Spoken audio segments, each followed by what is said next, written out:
itu yang kalau saya menyebutnya yang Bathara Wisnu. Bathara Wisnu. Wisnu. Nah itu yang Bathara Wisnu itu ya pakai jubah besar, pakai perhiasannya sebab perak gagah gitu. Ya aku saya kesini tuh mau ketemu yang Brawijaya. Waktu itu di Candi Ketek. Yeah. Di sana ketemu, saya kira komunikasi. Saya diajari tentang bahwa kehidupan ini harus dasar utama adalah kasih. Kasih. Iya. Semuanya itu kuncinya dikasih. Udah nggak usah banyak-banyak. Orang punya kunci kasih ini aja. Itu buat segalanya. Versi itu.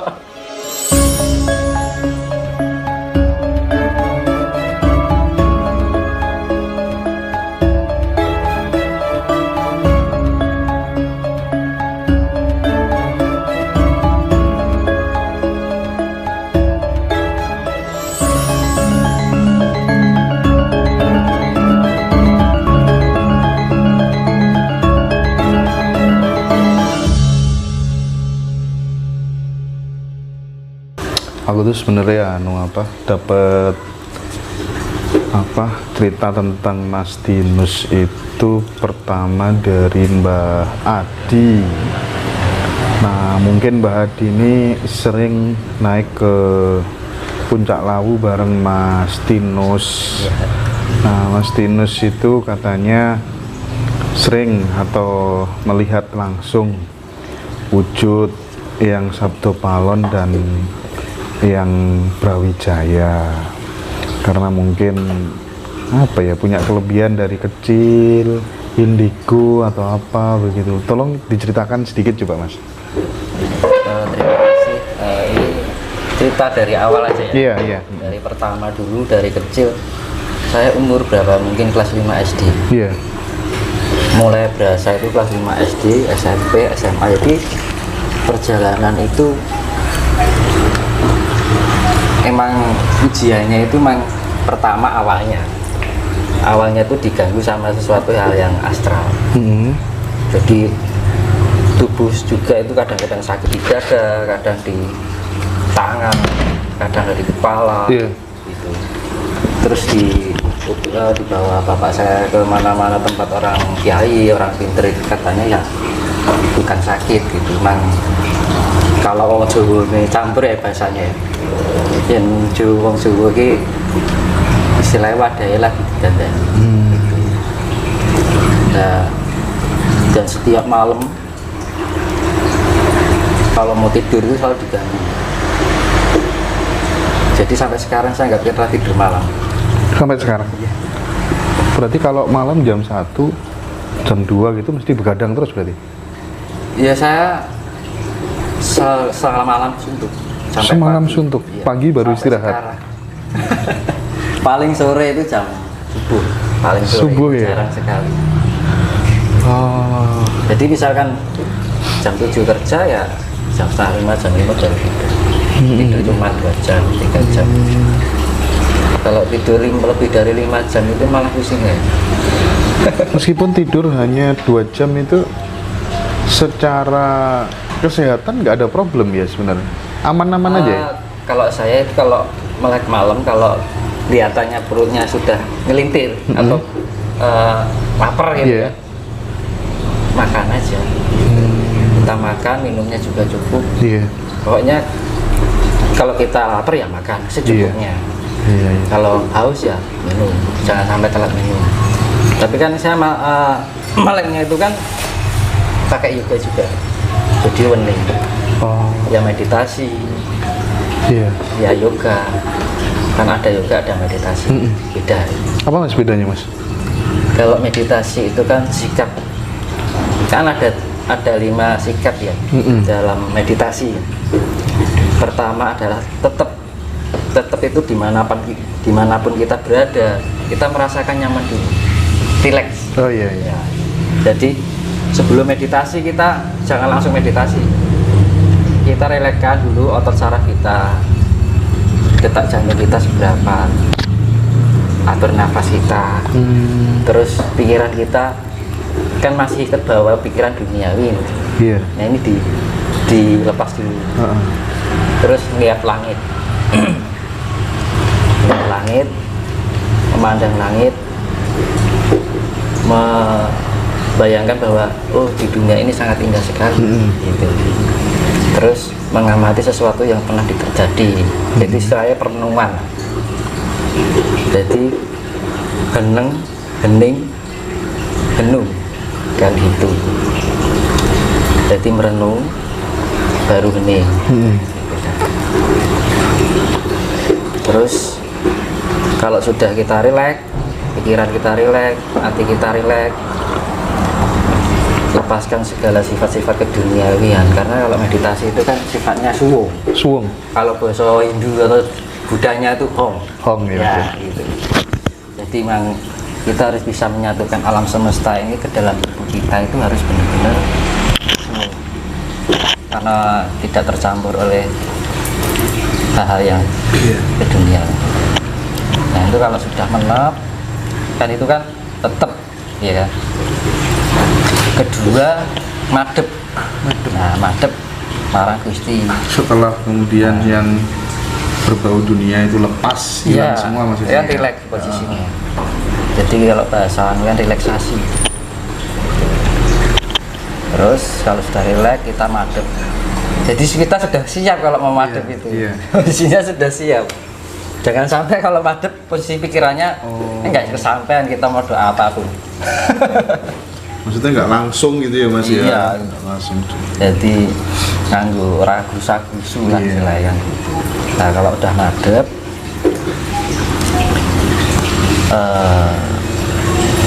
tetep itu mental kita terjaga. Jadi kita rasa nggak gas kiwa pengen kenek sopo. Kadang kan orang kalau belajar kayak gitu, ini mikir gue enak itu kan, nggak usah dipikirkan. Mikirnya aku damai, ayam, tentrem gitu aja. Yang dibutuhkan kalau mau murid Pak tentrem. Iya benar. Tentrem. Nah, juga apa-apa nak rasa tentrem ya waduh. Betul. Nah itu tetap kalau sudah tetap kan mental kita terjaga. Otomatis detak jantung kita itu, karena orang kalau misalkan tetap itu kan pendelan. Berarti rawat dia apa kan. Jadi sifatnya itu tenang jadinya. Tenang kalau sudah tenang, menep. Nah, menep itu kan sekotor apapun air yang keruh. Kalau menep kan mengendap, kan jadi bening. Lah apa sini jerone banyu lak ketok kabeh. Gitu loh. Nah, fungsinya meditasi seperti itu. Nah, nek wis menep, mantep keyakinan. Itu nyawiji marang ingsun. Nah, gitu loh. Jadi makrokosmos mikrokosmos itu menyatu karena kemantapan itu tadi yang terwujud, yang mewujudkan segala apa yang menjadi keinginan kita sendiri, dan keinginan itu bisa terjadi sekarang atau besok atau lusa atau besok kapan kan gitu. Nah di posisi itu barangkali kita sudah bisa cipto dadi sabdo mandi ya Mas ya. Iya itu yang namanya mantep itu tadi. Jadi tetap pertama ada 5 tetap kedua adalah madep tetap madep tetap menep mantep. Kalau udah itu nggak usah, jadi apa ya, pengertian itu simpel aja, sederhana, tapi bisa cak yang pas gitu loh. Jadi pas kita apa ya nanti kita melatihnya itu dengan enak gitu, nggak terlalu banyak. Jadi kalau kata hidup itu, jadi kayak pohon cemara itu loh, pohon cemara dengan pohon asam bandingkan. Pohon cemara itu nggak perlu batang-batang yang gede, tapi tinggi, menjulang tinggi, ada ujungnya. Ketika dia kepa angin, dia tetap goyang aja gitu. Tapi kalau asam, dia pohonnya gede, terlalu banyak cabang, nggak ada ujungnya. Nah, gitu. Jadi daunnya di cemara itu kan kecil-kecil, inti sarinya aja. Oh intinya gini loh, nggak usah terlalu kita ambil semua, nanti bingung. Simple ya Mas ya. Bingung, kakean pengertian, kakean pengetahuan, nggak ada ujungnya gitu. Dan apa hening atau kemudian mantep itu kan, kalau menurut beberapa sesepuh kan merupakan bagian dari puncak pencapaian spiritual seseorang. kosong adalah isi, isi adalah kosong gitu kan ya. Nah, cuman untuk mengawali semedi atau meditasi itu biasanya orang kan ada rapalan khusus atau itu nggak harus sebenarnya ya Mas Tinus ya? Nggak harus Kalau ya? selama ini saya nggak pernah Malah ya? Oh, Nah, gitu. ya. Jadi lebih ke apa ya, realita, jadi lebih real gitu ya. Iya. Lebih logika aja lah. Iya. Jadi mantra kan gini, mantra itu kan sebenarnya suatu kata-kata yang dibikin mungkin para leluhur pendahulu yang mungkin punya kelebihan tertentu ya, akhirnya dibikin mantra, dan mantra itu tujuannya itu agar maksudnya mantra ini. Iya. Dan untuk meningkatkan sugesti kita, wah aku mantep ini ngomong. Nah, goro-goro mantep ya akhirnya jadi apa yang kita inginkan itu benar-benar seakan-akan terwujud. Gitu. Tapi kalau saya jadi misalnya gini, bedanya mantra dengan energi ya, aura yang ada di dalam diri kita ya. Misalkan ada orang kesurupan nih, orang kesurupan. Jadi saya pernah itu, ada orang kesurupan dulu. Itu sampai orang satu kampung itu banyak baca ayat kursi semua. Tapi yang kesurupan itu masih terus lanjut ya. Teriak-teriak gitu. Terus kebetulan ada teman dipanggil. Saya nggak datang aja. Iya. Saya nggak doa mantra atau enggak. Terus saya ajak salaman. Saya liatin matanya gitu. Kowe lunga apa ora? Batin. Jadi baru Batin, aku mau datang itu dia mah kaget, seperti orang kaget gitu. Jadi kowe lunga apa ora? Jadi kalau aku doa ya kuasa kuasane, kuasa isih kuasa kang maha kuasa. Kowe iki sapa kan? Kowe nek ra lunga lebur lunga blas. Jadi nggak pakai mantra-mantra enggak gitu. Jadi itulah namanya aura yang sudah nyawiji. Jadi nggak usah pakai mantra. Ucapan kita adalah bagian dari doa. Energi yang berjalan nih Mas ya. Energi tapi, yang berjalan. Sehebatnya mantra, kalau diri kita itu nggak bisa nyawiji, orang mati. Betul. Iya ya Mas ya. Gitu. Iya banyak juga cerita seperti itu. Iya. Tanpa harus dibaca-bacakan segala macam gitu, baru datang. Pengalaman yang pernah aku alami. Terus gimana? Terus ini Mas, ketika pas naik, saya masih penasaran itu, waktu naik Gunung Lawu itu Mas. Iya. Nah, apa sih sebenarnya yang dialami Mas Tinus itu? Gunung Lawu itu kan kayaknya sudah menjadi rumahnya jenengan sendiri begitu. Nah, apa yang sebenarnya terjadi itu? Itu namanya naluri ya. Naluri itu kan kadang-kadang mungkin ada sesuatu yang terhubung eterik kita, eterik dari mungkin dari luhur yang tinggal di sana dengan karena saya sendiri kan juga masih cucu yang Lawu. Iya. Jadi kalau diurutkan itu saya cucu ke-21. Cucu ke-21 ya. Jadi misalkan bapak saya ke-20, yang kakung saya ke-19 gitu. Oh, nggih. Yang Brawijaya punya anak sampai saya ke-21. Iya. Gitu. Jadi awalnya sih nggak tahu apa-apa. Iya. Gitu. Cuman dulu itu awalnya itu cuman sosok. Waktu pertama ketemu itu jenengan sinten gitu ya. Pakai jubah hitam, pakai ikat hitam. Tapi cuman dikasih tahu sok kowe bakal ngene, tapi saya cuman dia nggak kasih tahu buat saya sendiri ya. Terus saya bilang, jenengan ini kok yang kula. Tapi kalau mboten manget jenengan ini kok yang sinten, tapi naluri itu jenengan ini kok yang kula. Gitu. Saya waktu itu masih kecil. Umur berapa Mas? Masih SMA lah. Oh. Jadi saya cuma duduk-duduk di akuan dulu, nggak pernah tidur malam, suka di tempat gelap, duduk di depan rumah gitu sambil ya ngerokok gitu kan. Ada yang manggil Tinus gitu. Ya saya kejar suaranya kok di Gunung Lawu kan. Terus saya nggak tahu kalau yang Brawijaya atau yang Lawu itu bersemayam di sana kan. Ya setahu saya pokoknya wujudnya, tapi naluri saya itu merasakan, tapi dengan berjalannya waktu akhirnya tahu beliau seperti apa gitu. Terus akhirnya setelah saya penasaran ke sana, saya larinya ke arah Candi Cetha karena pergerakan saya itu mengikuti naluri. Jadi orang sakarepe dhewe karo pikiran aku pengen ono enggak. Jadi bener-bener pakai rasa. Panggilan jiwa ya. Jadi kayak rasa iki ono GPS dhewe. Oh iya.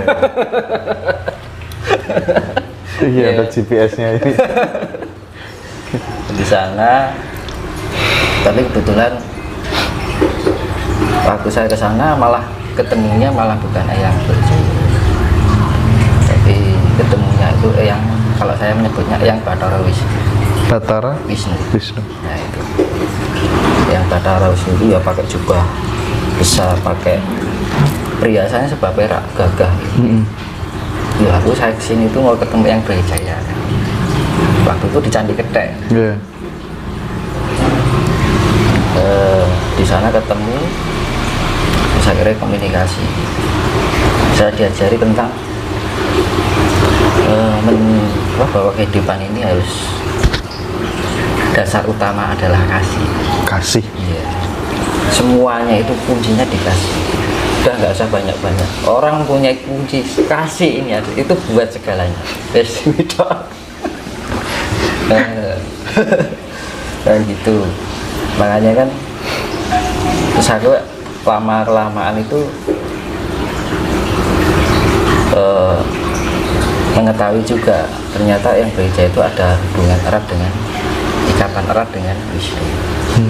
Kebetulan saya dari kecil sering ketemu yang namanya Eyang Senggono. Senggono tahu? Enggak. Anoman. Oh iya. Nah, tahu. Itu dari kecil juga. Itu malah lebih awal malah. Wujudnya gimana itu, Mas? Orangnya gagah. Iya. Jadi cara bertemunya saya nggak kelihatan. Iya. Pokoknya sering ketemu gitu dari kecil.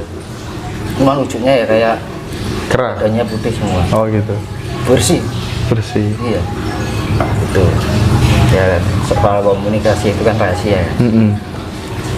Terus sudah lama kelamaan ya perjalanannya mungkin untuk ini diikat dulu soalnya nggak bisa diteruskan. Nah, itu.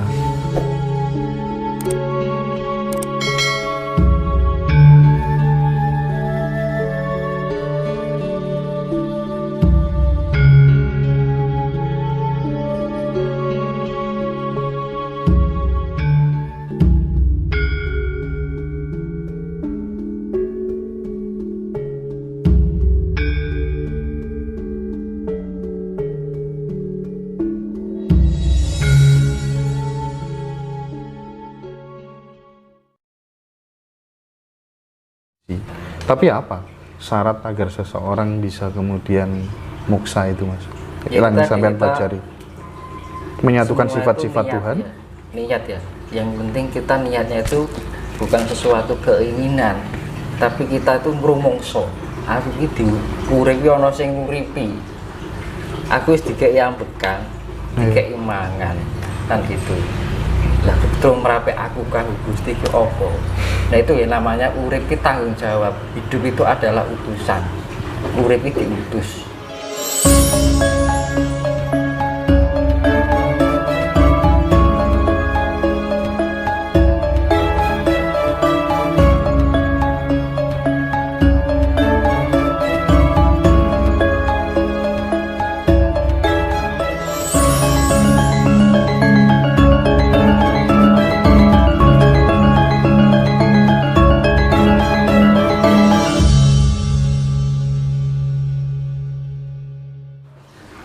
Nah terus akhirnya saya berjalan ke Candi Cetha. Itu kan Candi Cetha itu kan banyak relief yang bentuknya linggoyoni, ada yang kura-kura. Itu ada manfaat, ada maksudnya gitu kan. Apa itu, Mas?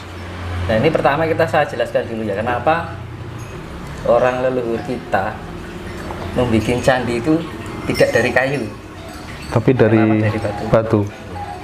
Karena batu tidak termakan zaman. Iya kan? Nah, karena manfaatnya apa? Iki besok relief itu ben dinggo anak turunku sok ben iso mempelajari apa to kandungan atau makna filosofis daripada candi itu ya. Misalkan di Candi Cetha itu kan waktu pintu pertama itu kan Lingga dan Yoni. Jadi kalau yang Brawijaya kalau ngobrol sama saya itu biar sinawo karo manukmu. Aneh kan? Lingga Yoni. Lainnya apa yang ya ngelak bakal ngerti. Terus saya mempelajari itu lama banget. Sampai saya pipa rokok ini saya bikin lingga. Ini lingga. Ini lingga, ini Yoni. Oh iya. Ini saya kasih warna emas. Kayunya kayu kemuning. Kemuning kan sifat keemasan. Iya. Nah, jadi segala pikiran kita, hati kita, jiwa kita mempunyai keinginan dan harapan itu karena kita punya ini. Kita punya kelamin kita itu sendiri. Jadi makanya itulah dulu itu ceritanya dalam Adam Hawa dulu ya. Jadi namanya keinginan atau karsa. Itu kan sumbernya adalah di kelamin kita sendiri. Kenapa leluhur dulu selalu membuat relief yang berbentuk lingga dan yoni, itu maksudnya berarti biung lan popo. Nah, itu sumbernya dari itu. Jadi segala penciptaan itu awalnya dari lingga dan yoni, tanpa itu nggak ada. Betul. Nah, dan itu kita terciptakan dari itu. Akhirnya manusia mempunyai keinginan. Nah, keinginan itu terproses dan terbentuk melalui alam pikir, alam cipta, alam rasa. Nah, gitu. Akhirnya seseorang mempunyai keinginan ini, itu ya. Makanya kan kalau bayi kalau lagi lahir semakin nangisnya banter ya gegemnya saya kenceng. Erat. Nah, makanya semakin banyak keinginan hidup, maka penderitaannya, beban hidupnya juga akan semakin banyak. Itu sudah menjadi keinginan berarti merupakan bagian dari sumber penderitaan ya mas. Beban hidup. Beban hidup ya. Beban hidup itu kan otomatis larinya kemana? Misalkan aku pengen sekolah lulus pengen kuliah lulus pengen kerja, saya mumet tau nih, pengen kerja pengen dibujuk pengen dua anak, dan pada akhirnya melepaskan semuanya. Iya. Ya kan? Melepaskan, makanya orang meninggal itu senyum dan telapaknya terbuka. Ya wis orang nasi digowo. Lepas semua ya mas ya. Arep digowo apa? Iya. Arep dipengarep-arep apa wis ra iso kan itu. Isone nyaur utang.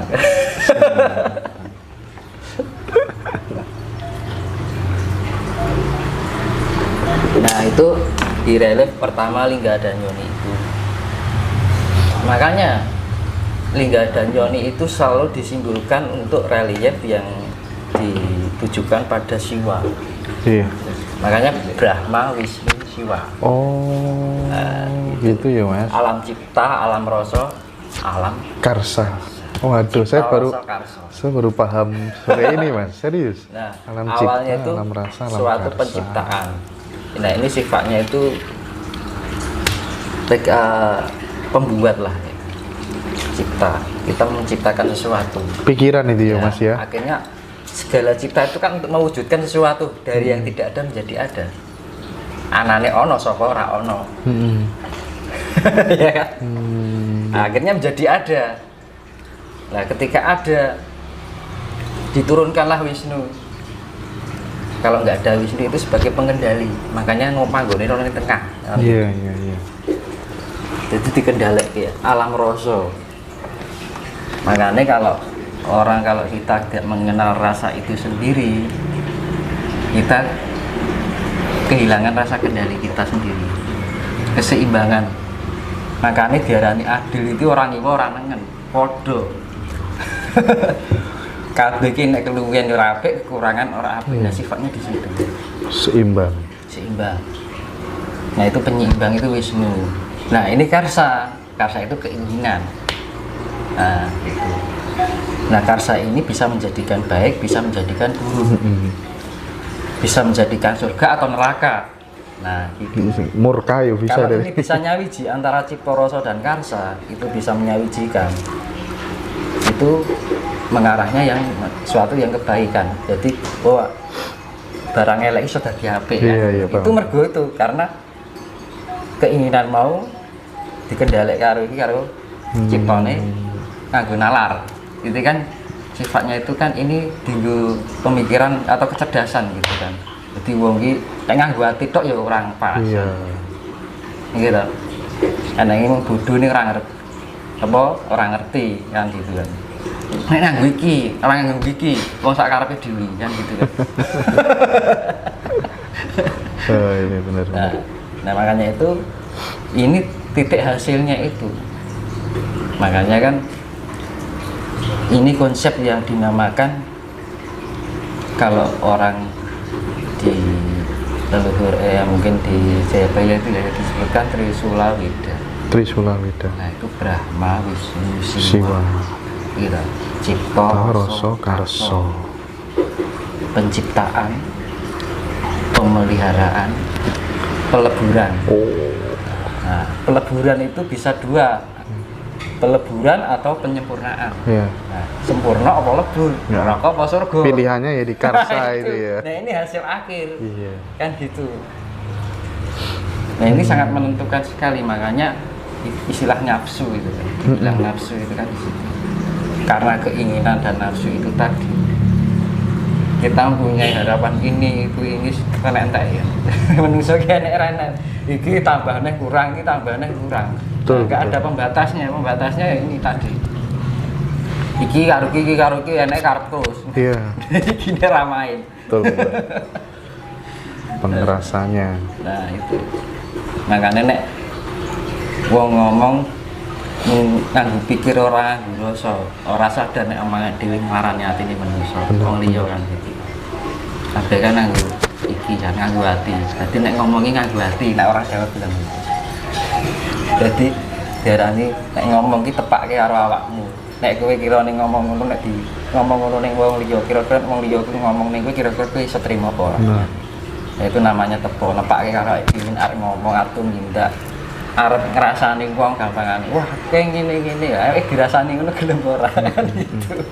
Jadi parameter orang bisa disebut manusia sebenarnya itu ya Mas ya. Nek gak pengen di jiwit wong ya ojo jiwit gitu ya kalau cara Jawane ya. Jadi ini kalau orang bisa memahami itu semua dunia Iya benar zakat benar. bener banget. Bener banget. Nah itu Tapi anu Mas, waktu apa sering ketemu sama yang Prabu Brawijaya itu, kalau boleh tahu gambaran fisiklinya gimana Mas? ya gagah. Gagah. Ganteng. Ganteng ya. Ganteng. Rambutnya panjang Mas. Apa? Rambutnya panjang. Panjang. Panjang ya. Ya, itu pakai ikat hitam. Makanya kan titik hasilnya adalah Brahma, Wisnu, Siwa. Jadi dari segala perjalanan ini hasilnya ini kayak ini yang penting.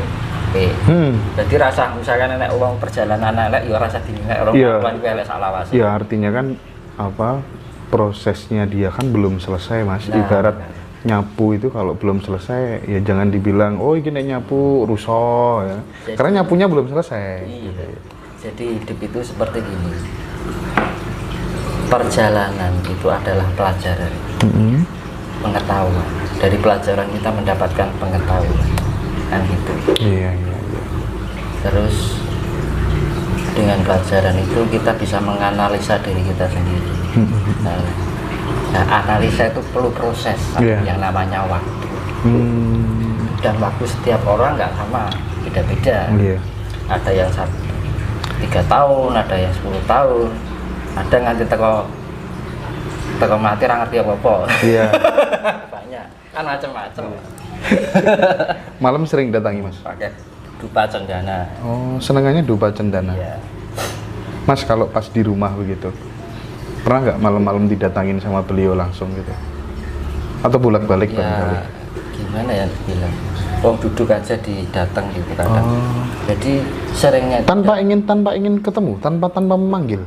Nggak pernah saya memanggil. Nggak pernah. Saya ketemu leluhur nggak pernah saya memanggil. Saya nggak urusan misalkan arep teko ya arep aku niatnya arep Gusti. Sekarang gini. Kita melakukan hidup itu jangan berharap pengen kayak lakukan dulu apa yang menjadi tugas kita. Jadi nek wong Jawa ki lakukanlah terlebih dahulu kewajibannya sebelum daripada kita menuntut hak. Ya saiki menuntut hak kewajibannya diurung lakoni. Nggih. Jadi kalau bisa kita didatangi leluhur tanpa meminta itu lebih bagus daripada kita Oh iya Mas. manggil. Bener. Jadi kan karepe kono. Justru dhewe nggak ada pamrih. Kalau kita memanggil pasti ada pamrih. Iya. Gitu. Ini kan proses perjalanan spiritualnya Mas Tinus ini kan sudah panjang, gak karu-karuan lah bahasanya. Kalau andai kata kemudian diperas begitu Mas, kira-kira apa sih Mas sebenarnya puncak laku spiritualnya seseorang itu sebenarnya dilihat dari apanya gitu? Apakah dari cara dia memperlakukan orang lain, atau dari seberapa sering dia pergi ke tempat ibadah, atau apa sebenarnya Mas? Jadi sebenarnya tujuan hidup itu adalah kedamaian, itu aja. Nah, untuk mencapai kedamaian itu ketenangan di dalam diri kita. Kalau kita sudah menentukan ketenangan yang ada di dalam diri kita, pergerakan jantung kita teratur, orang lebih rileks, arep ngomongnya halus. Jenenge wong Jawa ngajarke wong arep ngomong ki nganggo tata krama sopan santun. Nah itu makanya kan orang kehidupan di Jawa itu mengajarkan orang lebih berperilaku halus. Iya. Nah, gitu.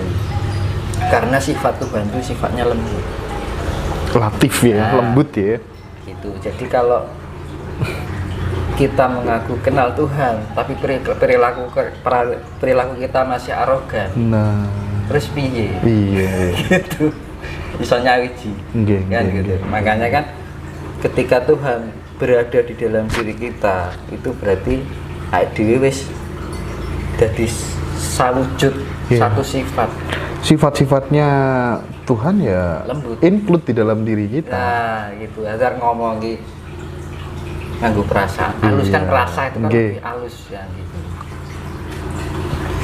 Dan semakin halus, nah itu semakin sempurna. Iya. Nah itu dari kehalusan itu biasa menuju tingkat tataran kamuksan. Oh, Gitu. Jadi memang saya mempelajari untuk cita-cita saya dari kecil itu dari Pengen nggak tahu moksa. apa itu saya sama ibu saya, aku gak pengen mati Bu. Aku pengen urip langgeng. iya. Dari kecil itu nggak tahu naluri dari kecil. Iya. Jadi cita-citanya pengen moksa. Pengen urip langgeng gitu ya. Jadi memang perjalanan prosesnya seperti itu. Iya.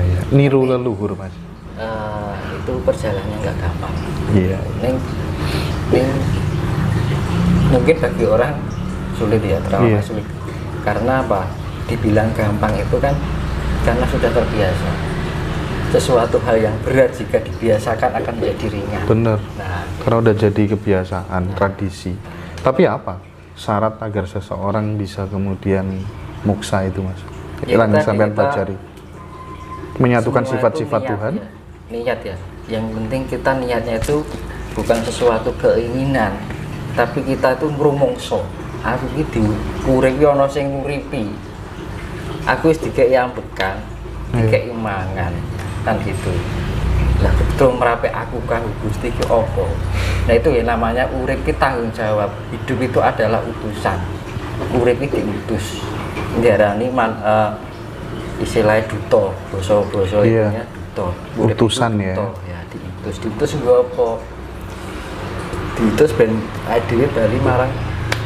Jadi ning urip iki ben ngerti lakune perjalanan kehidupan. Makanya kan dari tadi hidup adalah perjalanan.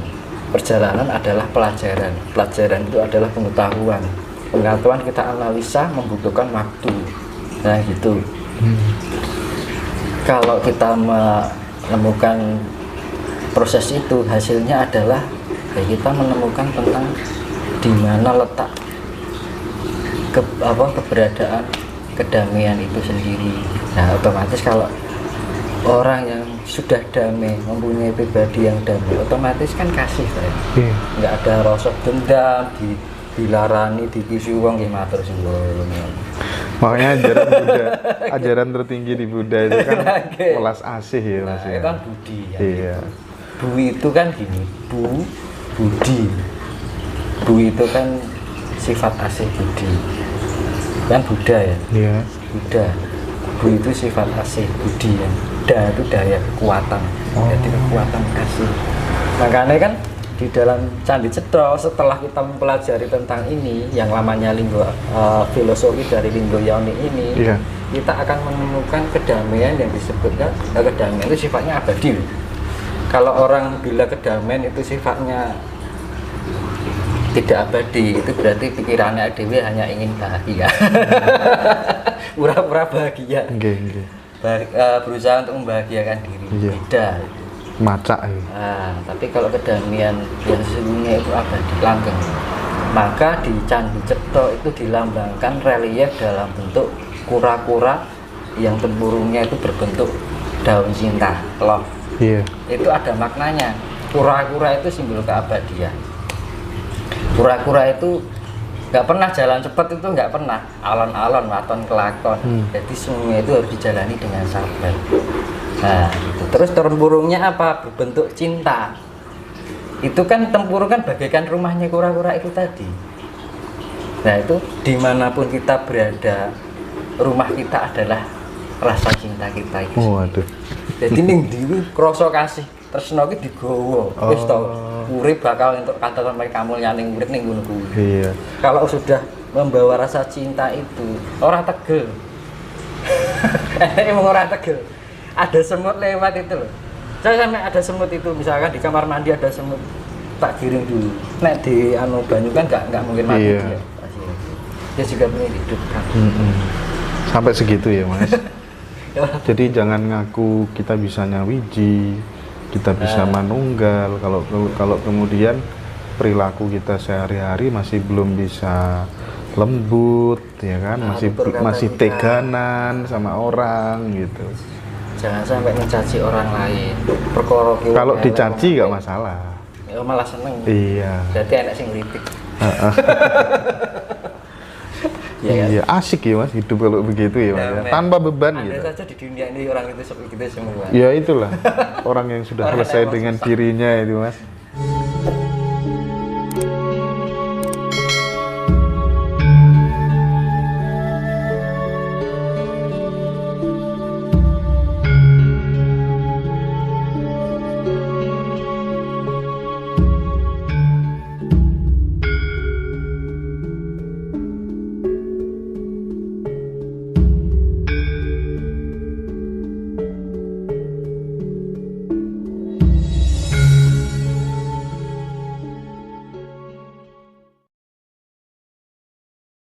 Setiap ada pergantian zaman kan harus diakhiri bencana dahsyat.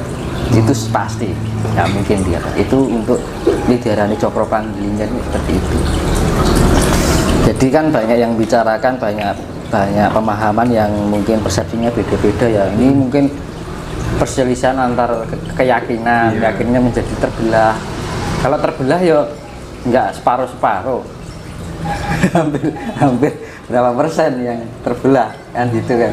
Nah dipikir ya 80-90 kan gitu. Orang setengah kan gitu.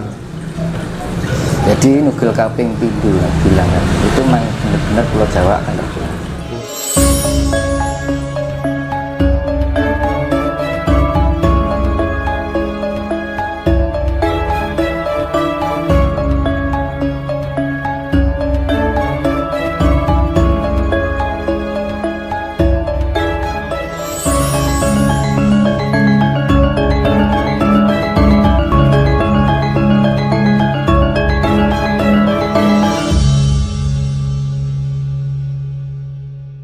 Tapi gini, dari perjalanan yang sangat panjang itu, kalau di Jawa itu kan tokoh panutan sentralnya kan beliau panjenenganipun Kanjeng Sunan Kalijaga.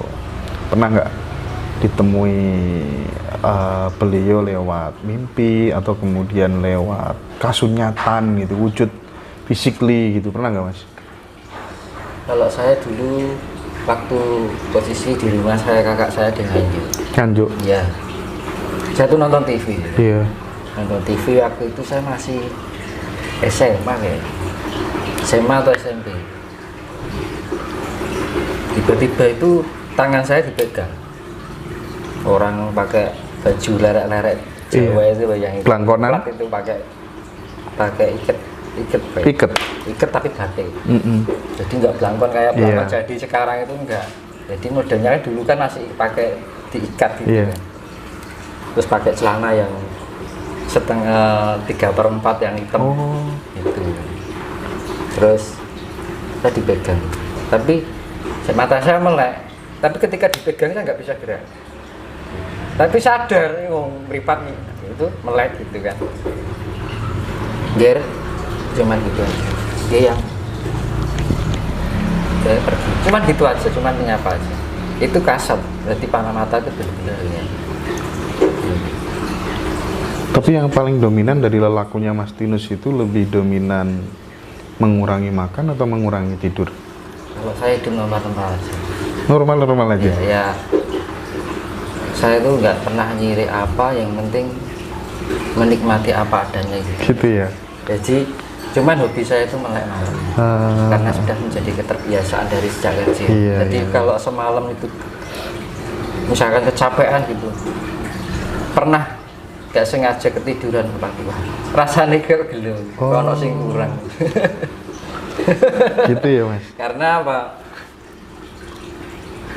Jadi kan nggak usah berguru kemana-mana, kerap melek bengi, cuman bergurunya sama rokok sama kopi.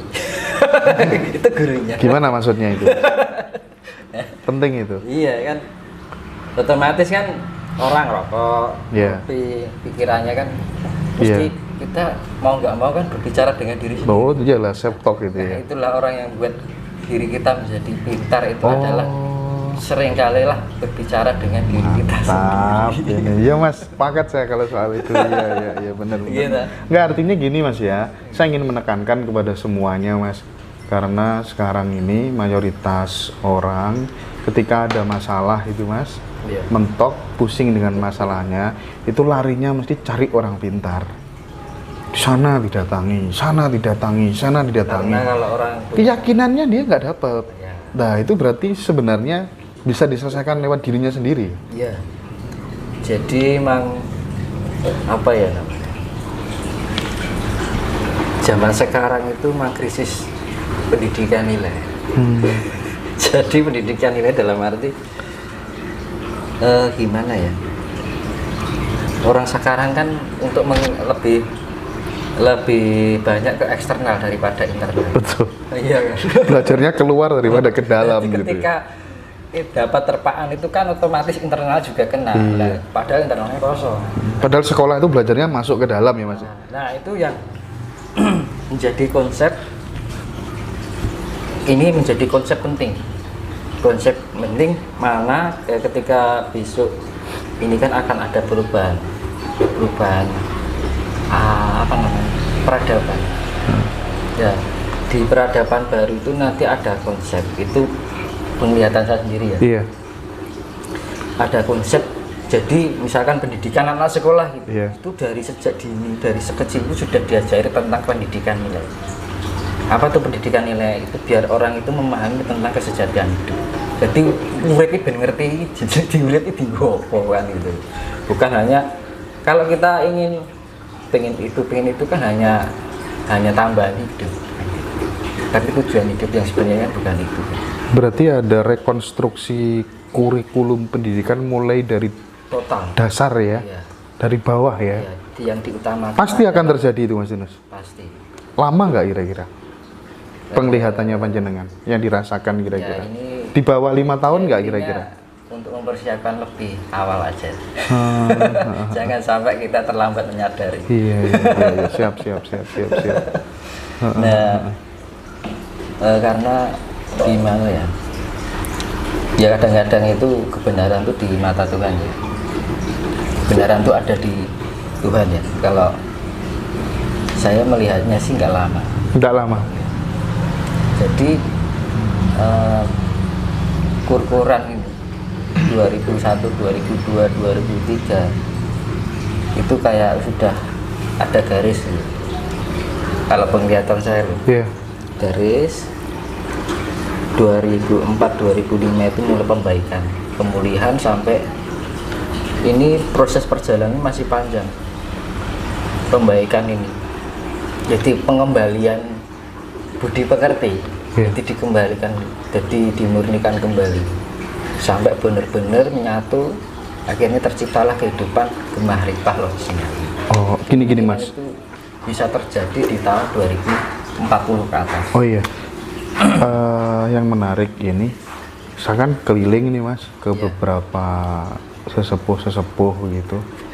Ada yang membacakan juga dari serat Joyoboyo dulu bagaimana begitu. Yang intinya dari beberapa sesepuh itu meyakini 2025 itu ada sisi positif yang sangat luar biasa dengan kondisi Nusantara ini. Nah, apakah penglihatannya atau yang dirasakan Mas Tinus juga mengalami hal yang sama? Itu saya malah tahunya dari kecil. Kalau sekarang kan baru heboh-hebohnya. Kalau saya dari dulu udah tahu. Gimana itu Mas? Saya ceritakan. Ya 2025 itu Mas. Jadi kok wong heboh ini lagi sih nyedaki ya kan. Ya toh, kalau orang sudah nyedaki kan iya.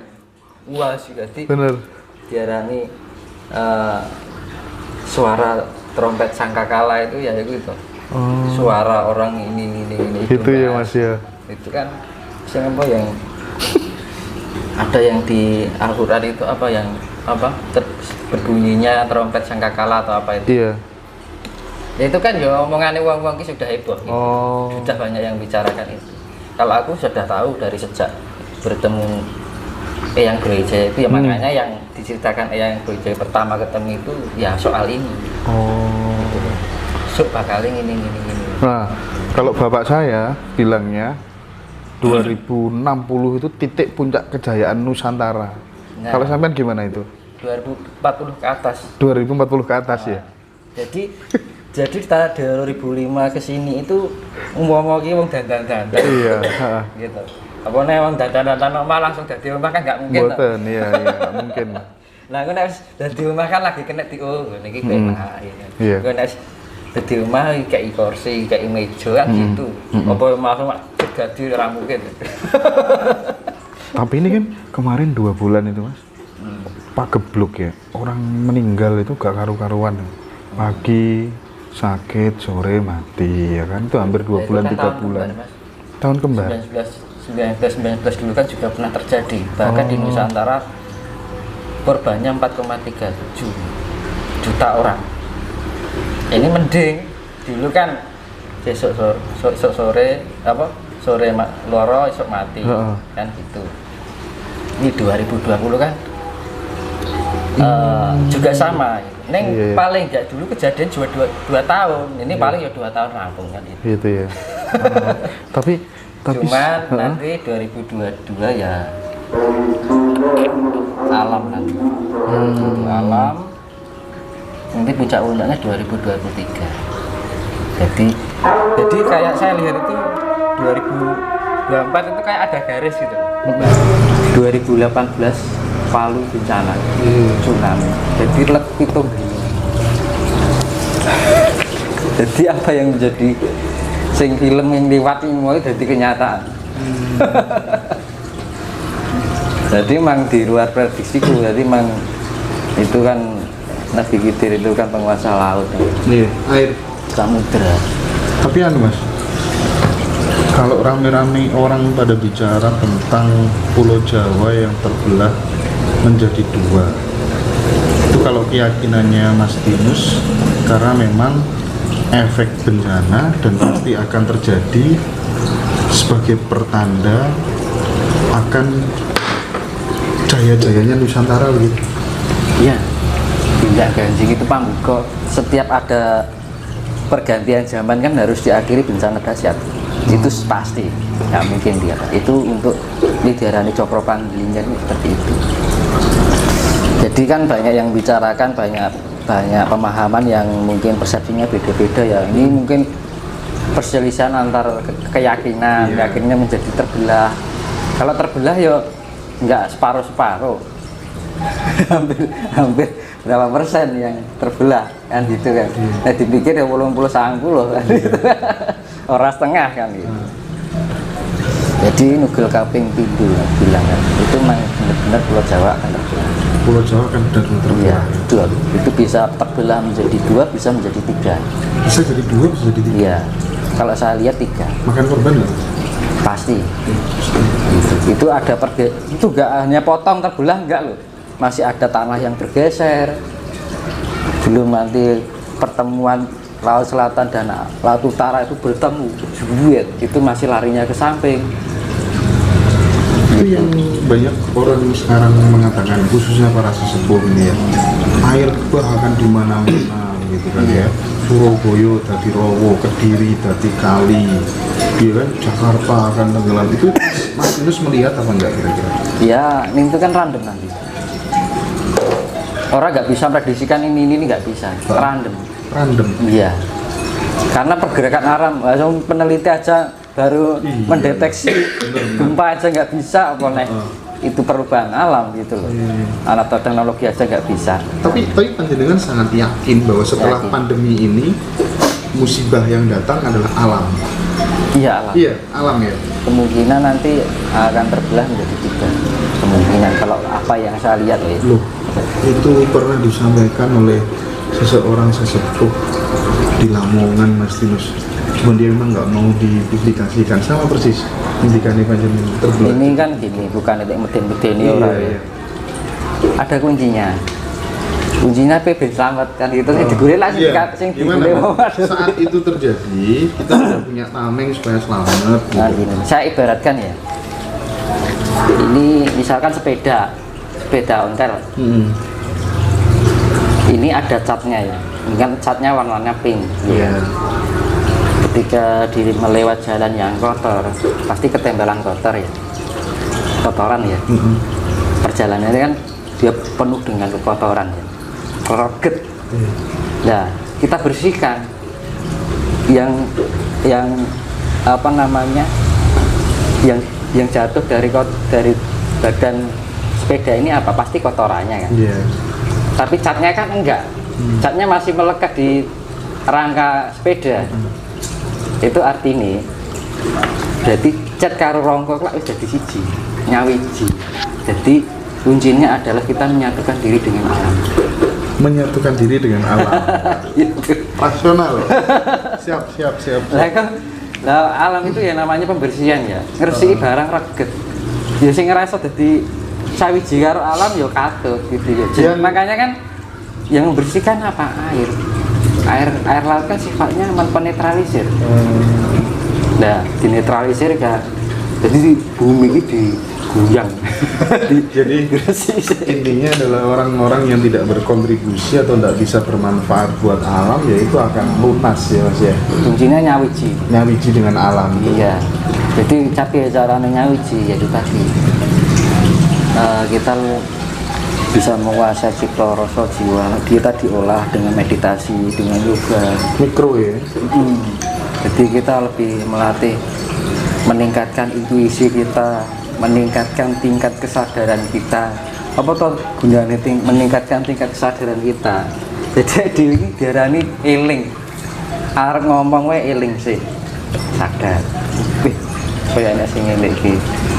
Arep diro selek, enak sing ngene iki, itu sadar diri. Rumangsani nek wong Jawa. Nah, dengan melatih itu terus kita mendekatkan diri dengan alam semesta, kita mencintai alam semesta bahkan seisinya. Wis to nek iso nglakoni wis selamat Ya. Enggak perlu rapalan apa-apa ya. Loh, sekarang gini itulah namanya hakikat. Iya kan? Apa nek wis pinter ngerapal selamat turun karuan nek hakikate ora iso nglakoni. Itu namanya hakikat budi pekerti. Jadi budi itu perbuatan, pekerti itu kan perbuatan, budi itu ya perbuatan baik. Kasih itu tadi kuncinya adalah kasih. Makanya kan di dalam ajaran Buddha, kenapa tidak makan hewan? Nah itu ada satu hal, sebenarnya makanan hewan yang sebenarnya ini menurut saya sendiri ya. Makanan hewan itu sebenarnya sesuatu jika dimakan tanpa diternak tidak habis, jika dipotong tidak akan mati. Apa? Jika semua manusia di bumi ini memakan hewan itu tanpa diternak, tidak akan habis, dan jika dipotong tidak akan mati. Ada dua, nih Apa mas? ikan. Ikan. Jenengan mau sak dunya iki nek mangan iwak nih. Ana iwak ra tontek. Iku Gusti Allah wis nyepaki. Lah kan ikan kan sekali mana ribuan jutaan. Iya. Lautnya dikuras ping pira iwak ra tontek. Gitu. Nah, dan itu memakan ikan itu marake wong cerdas ya, protein tinggi. Berarti Terus jika dipotong tidak mati, ya buah-buahan, sayur-sayuran. Itu keyakinan orang Buddha. Kalau saya mengamati keyakinan Buddha seperti itu, karena pendalaman saya lebih ke Buddha daripada Hindu, saya lebih ke Buddha. ya, makanya sekarang ikan bakar terus berarti. Gurami tadi. Gurami, kakap, bebek. Mau iwak kali ya, Iwak kali.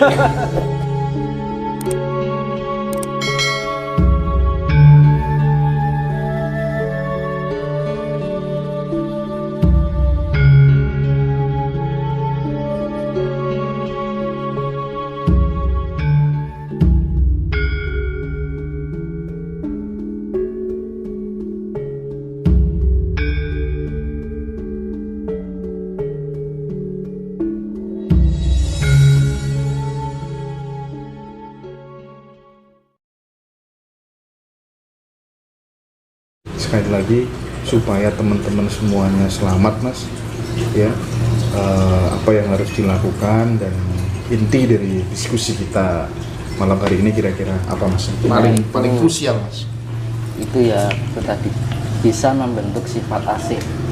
Ya sifat asih itu terbangun dengan kita melatih menata diri dengan olah cipta, olah rasa, olah jiwa. Olah jiwa, olah cipta itu kita terapkan menata dalam kehidupan sehari-hari. Dan itu olah rasa kita lebih menata di dalam diri kita, hati kita. Olah jiwa mungkin dengan meditasi atau yoga. Bedanya meditasi dengan yoga itu kan, kalau meditasi cuma diem. Kalau yoga itu antara cipta rasa jiwa dan karsa, dan raga cipta jiwa, cipta rasa jiwa raga itu menyatu menjadi sinkron.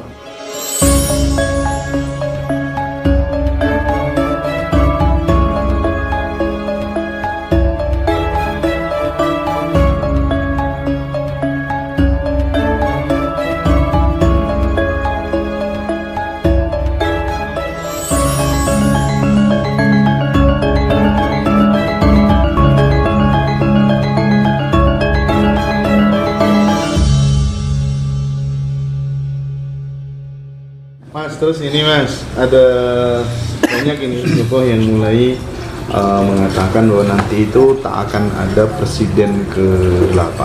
Nah, pandangan atau keyakinan Mas Dino sendiri bagaimana mas terkait dengan hal itu mas? Ya perubahan alam. Perubahan tatanan kehidupan kan?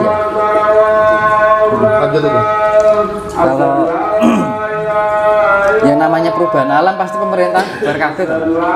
Bang wae bubar. Iya ya mas. Kantornya ranggruk kabeh piye. Ya personelnya apa masih ada. Yang melanjutkan ya orang yang kan ada saatnya alam semesta ini menyisihkan lawan, menyisakan yang bertahan. Berarti yang bertahan ini ya sing lanjutnya kok sing enek to. Lah sing ra ono apa ya mendadak. Sekarang gini aja. Ini sewu ya, ini di dalam pemerintahan. Sehat nggak? Kira-kira. Negara ini sudah sehat nggak? Enggak, parah ini mas. Ibarat telur gitu gosok. Nah, itu perkara gosok itu urusannya Gusti Allah. Jadi yang penting jaga ucapan kita, jangan sampai ngomong elek. Penting kita membaca aja, membaca. Intinya kan sudah gak ada ya, kan gitu. Sekarang gimana? Pemerintah aja kita nggak paham dengan hidup. Ngomong kok urip iki kudu mimpin wong akeh. Gitu. ben wong akeh kan kudu ngerti sejatine wong menungso. Iya. Kamangka urip ben tentrem ki dununge ana ning atine awake dhewe menungso. Karena pendidikan nilai tidak dicerminkan.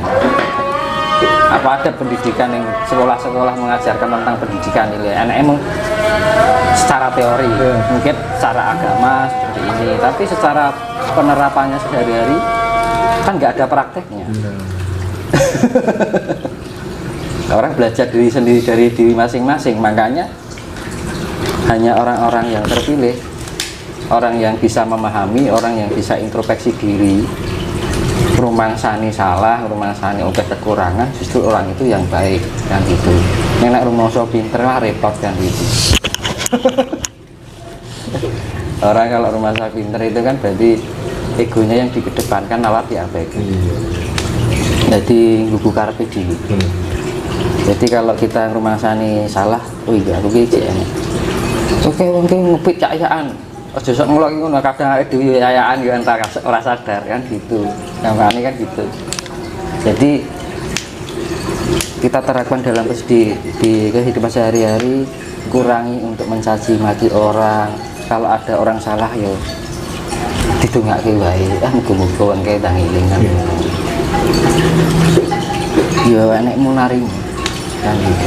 Jadi mendoakan ini positif. Itu dengan sendirinya kita akan menyatu dengan alam saja. Jadi tujuannya alam itu sifatnya ya, semesta itu sifatnya itu asih, damai. Udah itu aja, nggak usah lain. Kalau orang yang bisa menjalani dua ini, asih menuju kedamaian, ya wis, itu akan menjadi kesuksesan dalam kehidupan yang sebenarnya. Meskipun orang baik, tapi ketika kemudian dia tidak bisa menyatu dengan alam, tetap dia akan kena masalah. Baik itu ada dua kemungkinan, baik yang tersadari atau memang karena sifat. Kalau baiknya itu kita benar-benar menyadari, oh oke kekurangan, aku mau rumasani ini beda. Tapi kalau baik memang dasarnya sifat itu akan tertuntun dengan sendirinya, terarah, akhirnya jadi paham juga. Tapi kalau baiknya, nek wong baik kan pasti terarah toh. Nek baik tapi jek nglarani atine wong padha wae toh. Kadang-kadang oh jek duwe luput karena tidak tersadari mau kan gitu. Ketika guru-guru itu terjadi nih Mas, dan alam itu terjadi nih Mas, kalau kemudian orang-orang yang tidak menggunani dalam tanda kutip bagi alam semesta, bagi alam lah ya, nggak bisa menyatu dengan alam, intinya kan yang akan selamat ini kan saya melihat secara general itu kan orang-orang yang baik. Nah terus dunia ini kalau yang tersisa hanya orang-orang yang baik aja kan nggak imbang, padahal baik dan buruk itu kan hakikatnya kan. Jadi gini, sebenarnya itu gini, antara yang baik dan tidak itu lebih banyak yang baik. Itu ya, nah, itu rasional itu. Nek sama saiki sing apik karo sing elek. Iya. Dibalik tok sini. Nggih. Jadi kurvanya itu dibalik. Betul. Sepakat. Grafiknya dibalik itu ora langsung bluk. Wah, Rasional. ngeri no. Kayak ning swarga tenan. Jadi mang berarti kalau orang yang di zaman besok itu misalkan antara baik dan tidak itu lebih banyak baiknya, yang tidak ini berarti diberi kesempatan untuk menjadi baik. Setidaknya itu orang elek-elek banget, itu orang elek-elek banget. Aku nggak sabar sebenarnya pengen lihat pergantian 2024 tuh kira-kira apa yang penting terjadi. itu kita persiapkan dulu. Biasa seperti yang saya tanyakan, kita lakukan kewajiban terlebih dahulu daripada kita mengharapkan hak. Siap. Nah itu kalau kita mengharapkan hak, kalau kita nggak bisa menjalani kewajiban, yo naik kelakon selamat, naik ora kan gitu. Harapan hanya sia-sia toh, hanya sebatas sama apa lisan kan gitu. Nah makanya kan caranya aku ben iso. Ya aku ngelakoni itu minta apik, berbuat kebaikan, ya toh. Enek pangroso, terus ninggalan ibu-ibu kayak kok misalnya ya itu rasa, terus enek alam. Misalkan ada teman saya itu dia pun bikin bibit. Jadi bibit tanaman itu ya dia bikin sendiri, sudah besar ditaruh di tempat-tempat itu dan nanti jadi pohon rindang. Itu bukti rasa cintanya pada alam semesta. Saya bumi tidak di sini di penak. Apa pernah ngerti karo bumi kan gitu. Wujud konkretnya kasih terhadap alam. Tapi saya teringat ini cerita tentang Romo Barada itu Mas, yang katanya hutangnya sampai 500 juta dan kemudian izin sama Bunda Ratu ngelukis Bunda Ratu. Itu ceritanya gimana ya Mas? Coba Mas. Awalnya itu gimana? Romo itu dulu. Romo itu apanya panjenengan gitu? Ya sudah seperti saya anggap bapak saya sendiri. Karena itu tadi hidup itu perjalanan wong kan macam-macam ya. Kalau sing ya macam-macam lah. Dulu itu pengusaha batik di Bali. Nah, karena mengirim barang di luar negeri, kebetulan pas nggak tahu perang apa itu, bawa beberapa kontainer di luar negeri, kebetulan kena bom barangnya sebagian. Akhirnya kan datangi joli barangnya kancane kan. Ya akhirnya dia terus lari ke Jawa. Ya pokoknya toko ngerame karo menelusuri pantai selatan dari arah timur ke barat sampai pokoknya niatnya ditunjuk para luhur dan bisa nyaur utang kan membalikkan itu. Akhirnya sampai ke Parangkusumo pengen ketemu Ibu Ratu tak lukis tujuannya gue mau Di Parangkusumo ya, terus akhirnya melukis ya lah kebetulan anak buahnya Pak Mordiono gitu loh. Pak Mordiono ya iyalah akhirnya dibawa. Lah kebutuhannya piro 500 juta, akhirnya dibeli 500 juta kan dan setelah itu akhirnya melanjutkan perjalanan spiritual sampai sekarang. macam ya? Iya macam-macam kisahnya spiritual itu. Jadi diperjalankan ya seperti itu. Mas, nah kalau gini, kan banyak orang lihat tayang-tayangan spiritual Jawa ini kan permunculan banyak banget. Nah terkadang orang ini kan bingung mau niru yang ini, nanti sana persepsinya beda lagi, sini rumus lakunya beda lagi. Nah Kuncinya kan Om. Gimana itu Mas? Suwung. Suwung itu ya kayak saya tadi loh, saya suwung. Saya orang mikir kono kini kiwoten sing kancane saya ora tak gagas. Enak lah, kan sing teko kan berarti ora karepku kan gitu. Berarti karepe kono. Nek karepku kan berarti aku di pamrih. Iya. Berarti nek pamrih berarti urung iso suwung. Nah, gitu. Misalkan gini. Ini soal rezeki ya. Iya. Rezeki kan orang materi tok ya. Semua yang namanya rezeki itu sesuatu yang membuat hati kita senang, itu rezeki. Oh, saya pikirin rezeki duit ya Mas ya. Saya gawe hati nak dewi seneng iki rezeki. Terus jadi perjalanannya aku mau ngomong tekan nanti ya. Soal rezeki Mas. Orang sadurunge iki apa lali ya. Pak Mordiono. Udah, baru apa ya Ray? Satu ngomong nih soalnya. Ada yang di enggak ke sidik nih saling ngomong-ngomong. Jadi ya, namanya rezeki ya, kan ibaratnya gini. Ini ibaratnya contoh ya. Ini Gusti Allah. Gusti Allah ini anak loro. Siji sifatnya elek, siji sifatnya apik. Nah, sing sifatnya apik kira tahu dari wong tuane, tapi dia selalu bakti dengan orang selalu melakukan pekerjaan rumah, selalu tau njaluk wong tua kan. Tahu sifatnya itu selalu memberi, memayu. Nek bojone kan ngono to. Lah sing siji iki duwe anak lalu terus nakal lah gitu. Anakmu njaluk arep wong. Ya bener dong, Gusti Allah ki sugih duwe apa-apa kan. Anakmu njaluk terus kan. Diwenehi, tapi gak awet. Kan itu. Karena diberi karena meminta. Beda dengan anak yang satu ini yang berbakti dengan orang tua. Dia nggak pernah meminta orang tua. Ning diwenehi wong tuane iki asih. Dia sugih. Ning dikekeki yo awet. Tahu ta? Kan gitu. Kalau sing iki dikeki ora bakal awet. Makanya sesuatu yang dilakukan karena meminta, oke iki ora awet. Siap. Tapi kalau kita melakukan kewajiban, kita tanggung jawab. Iya aku mang urip iki duwe rasa pangrasa memayu hayuning bawana kan.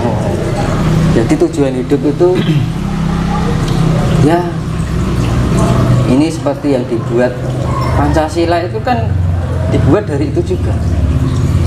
Pancasila, satu ketuhanan yang Maha Esa, memayu hayuning bawana. Lah tak Tuhan itu gambaran jagat bawana. Terus kedua, kemanusiaan yang adil dan beradab, memayu hayuning sasono. Ya kan? Kita harus berbuat baik, asih dengan sesama kita, berbagi, saling mengerti, saling menghargai, itu memayu hayuning sasono. Sasono itu orang menungso tok, tapi yo karo tumbuhan, karo kewan kan gitu. Ketiga, persatuan Indonesia, memayu hayuning bangsa. Itu memayu hayuning keluarga. Jadi kekeluargaan kita harus terbangun. Wong adewan dandani njaba ya keluargane sik didandani kan gitu. Itu memayu hayuning keluarga itu ada sifat keharmonisan. Sifatnya gitu, kita membangun keharmonisan, keselarasan antar hidup berkeluarga. Jadi saat dunia itu dianggap keluarga kabeh. Pratentrem.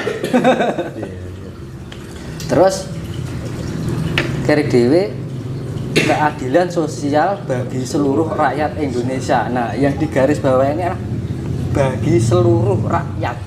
Berarti kan setiap pribadi manusia, ya kan? Keadilan, adil, keadilan bagi seluruh rakyat Indonesia. Yang digaris bawahi keadilan, berarti kan adil. Sifat adil ini tidak ada perbedaan, tidak ada tinggi rendahnya hidup. Kabeh iki padha. Padha dalam arti rasa nyawang tinggi rendahnya derajat, kekayaan atau apapun, pinter, bodoh, rasa dipikir kan semua itu adalah memayu. Terus bagi seluruh rakyat Indonesia digaris bawahi berarti bagi seluruh, berarti setiap pribadi, setiap orang. Mula diarani memayu hayuning diri. Kuwi memayu hayuning diri itu kalau kita memahami diri kita dengan itu memayu diri itu ada dua, topo wening karo topo ngrami. Nah, topo wening itu yang saya bilang tadi, tetap madep, tetap menep lan mantep. Nah, itu sudah terbangun dalam keheningan. Tetap madep, tetap menep mantep. Nah, itu. Siap. Terus topo ngerami itu ya ngendalek hidup itu tadi. Jadi orang duwe rasa dendam, duwe sifat asih, saling berbagi, tidak serakah, tidak murka dan sebagainya, itu termasuk topo ngerami. Jadi sesuatu yang diterapkan dalam kehidupan sehari-hari. Kalau topo makanya anak ngomong dipikir itu termasuk topo ngerami. Makanya kan gitu ya, dengan hati. Topo wening itu untuk menata diri, biar diterapkan, bisa diterapkan di topo ngrami kan gitu. Jadi untuk menoto, jadi arep ning jaba iki jerone iki ditoto sik kan gitu. Topo wening itu goreng sego. Ya, topo ngrami itu menyajikan hidangan. Nah, itu tadi. Sip. Oke, Mas Dinos. Kayaknya seperti itu. Ada lagi yang ingin disampaikan kira-kira? Lah, ada yang dipertanyakan juga. Oh, gitu. Tadi sebenarnya masih kuat lama, cuman Mas ya. Harus bersambung kayaknya ya Mas ya. Harus bersambung. Jadi sekali lagi Mas, ini yang paling terakhir sebelum nanti kita pamit. Nggak tahu ini ke Wonogiri atau ke Jogja atau cari hiburan dulu kemana begitu. Tapi ini Mas yang ingin saya tekankan adalah sekali lagi ketika kemudian sampai benar-benar terjadi goro-goro, terjadi bencana sesuai yang diramalkan BMKG, ada megatrust dan lain sebagainya, dan memang pemerintah juga sudah menyiapkan antisipasi terkait dengan hal itu ya Mas. Sekali lagi supaya teman-teman semuanya selamat Mas, ya apa yang harus dilakukan, dan inti dari diskusi kita malam hari ini kira-kira apa Mas? Paling krusial Mas. Itu ya itu tadi bisa membentuk sifat asik. Ya, sifat asik itu terbangun dengan kita melatih menata diri dengan olah cipta, olah rasa, olah jiwa. Olah cipta itu kita terapkan menata dalam kehidupan sehari-hari. Dan itu olah rasa kita lebih menata di dalam diri kita, hati kita. Olah jiwa mungkin dengan meditasi atau yoga. Bedanya meditasi dengan yoga itu kan, kalau meditasi itu cuma gini. Kalau yoga itu antara cipta, rasa, jiwa, dan karsa, dan raga, cipta, rasa, jiwa, raga itu menyatu menjadi sinkron. Jadi tangan itu bergerak sendiri, mengikuti pergerakan alam. Misalkan itu terjadi saat kita meditasi gak ada Mas? Itu terjadi saat kita meditasi kalau terkadang? itu tarafnya kalau meditasi benar-benar bisa menyatukan dari 4 unsur di dalam tubuh kita kan, alam cipta, alam rasa, alam jiwa, alam raga. Kalau kita sudah menyatu menjadi sinkron, itu tangan kan bergerak sendiri. Itu seperti fungsinya yoga. Kadang-kadang kan orang melatih yoga kan ngapal ke gerakan kayak mau senam. Itu beda. Kalau yoga yang benar-benar yoga, kita dengan melatih keheningan, menyatukan 4 unsur cipta, rasa, jiwa, dan raga, itu akan bergerak. Nah, dengan pergerakan ini kita bisa menarik energi alam semesta. Jadi kita masukkan dalam tubuh kita untuk meningkatkan ion-ion di dalam tubuh. Itu untuk melatih ketenangan diri, kondisi lebih sehat, orang-orang meningkatkan daya tahan tubuh. Jadi kayak corona barang iso mari kok kuwi. Terus untuk meningkatkan untuk agar orang itu terlihat awet muda. Terus kelihatan kulit itu kan, aku nggak ada keriputnya kayak si Nurhan kan. Nah, karena saya melatih ini sudah puluhan tahun. Udah kira-kira kalau aku melatih yoga itu ada 25 tahun. Tanpa putus. 25 tahun. Tanpa berguru. Mas, satu pertanyaan terakhir barangkali. Saya pernah disanjangi ya, dikasih tahu sama Bapak. Dawuh itu suara tanpa rupa itu kalau yang benar-benar murni dari Gusti itu tidak banyak, kalimatnya tidak banyak. Nah, yang ini saya tanyakan, kan mesti lagu spiritual biasanya kan kita mendapatkan suara dari dalam diri. Nah itu ternyata Mas, kadang ada yang lakunya belok itu gara-gara suara itu tadi. Aku yang semar tuh, aku Nabi Khidir. Karena gini, nah itu gimana Mas caranya supaya terhalusinasi oleh keinginan dan harapan, terhalusinasi oleh bayangan, omongan orang, omongan itu. Ya kayak saya terapkan tadi, kucine hong itu bisa gagas juga urusan orang urusan itu. Ya sing teko wis monggo ge dipinarake. Aku ora ndek karep apa-apa kan. Nah, kalau ada rasa pamrih itu iso dihapusi karo demi gitu. Nah, tapi kalau kita benar-benar suwung, yang kita pikirkan apa? 4 unsur alam, bumi, angin, banyu, bumi. Nah, kita menyatukan dalam unsur kita. 4 unsur alam dalam tubuh kita kan berarti cipta, rasa, jiwa, dan raga kita selaraskan menjadi satu titik atau pusaran cakra.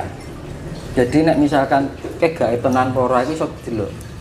Sapa aura, jangan perwujudan. Jadi aura niki wah ya wis aku.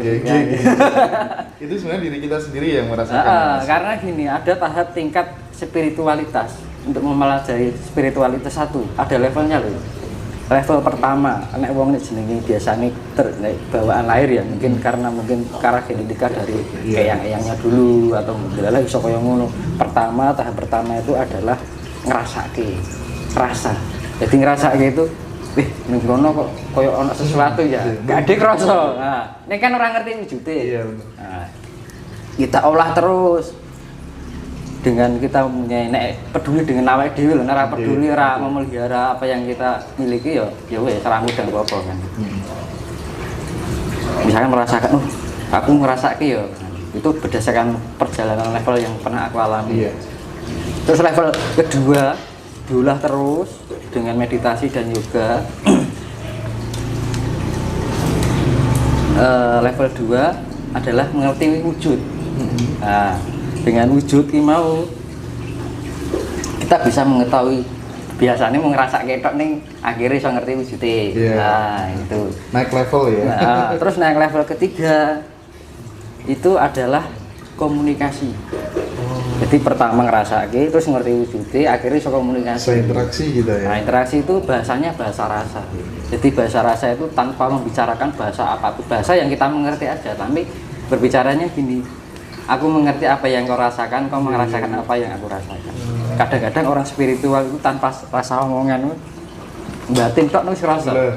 Dirasani wae kerasa gitu. Bener Mas. Di batin apa kerasa gitu. Itu level 3. Level 4 itu adalah mengetahui kehidupan masa lalu yang tersimpan oleh memori kejadian-kejadian hidup. Jadi misalkan wah dhisik iki enek ngene iki, oke keris iki gambare sapa dhisik iki ngene. Lah itu membaca masa lalu. Flashback. Itu level 4. Nah, level paling tinggi adalah kawaskitan, ngerti sadurunge winarah. Mengetahui sebelum sesuatu yang terjadi. Itu level ke paling tinggi. Ke 5. Level keempat tadi bisa nggak untuk mengetahui siapa sesungguhnya Agustinus itu di kehidupan yang masa lalu? Nah itu awalnya seperti itu. Jadi kurvanya gini loh Mas. Jadi antara 1, 2 itu jadi kayak tumpukan gini. Gue menumpuk. Berarti iki kayak masuk nih seret. Gue masuk seret nih. Jadi orang tek langsung pindah enggak. Gitu. Jadi level pertama merasakan wujud, komunikasi, memori, kewaskitaan atau ngerti sadurunge winarah itu tadi. Oke. Jadi untuk biar tidak luput dengan kepalsuan, ketahuilah energi. Oke, Mas Tinus. Aduh, terima kasih banyak Mas Tinus. Saya malam hari ini sekolah kehidupan sama panjenengan. Ya, saya memang hobinya gitu Mas. Jadi guru saya itu ribuan. Ini guru saya. Malah baik ya. Ya namanya guru ya akeh corone. Gitu.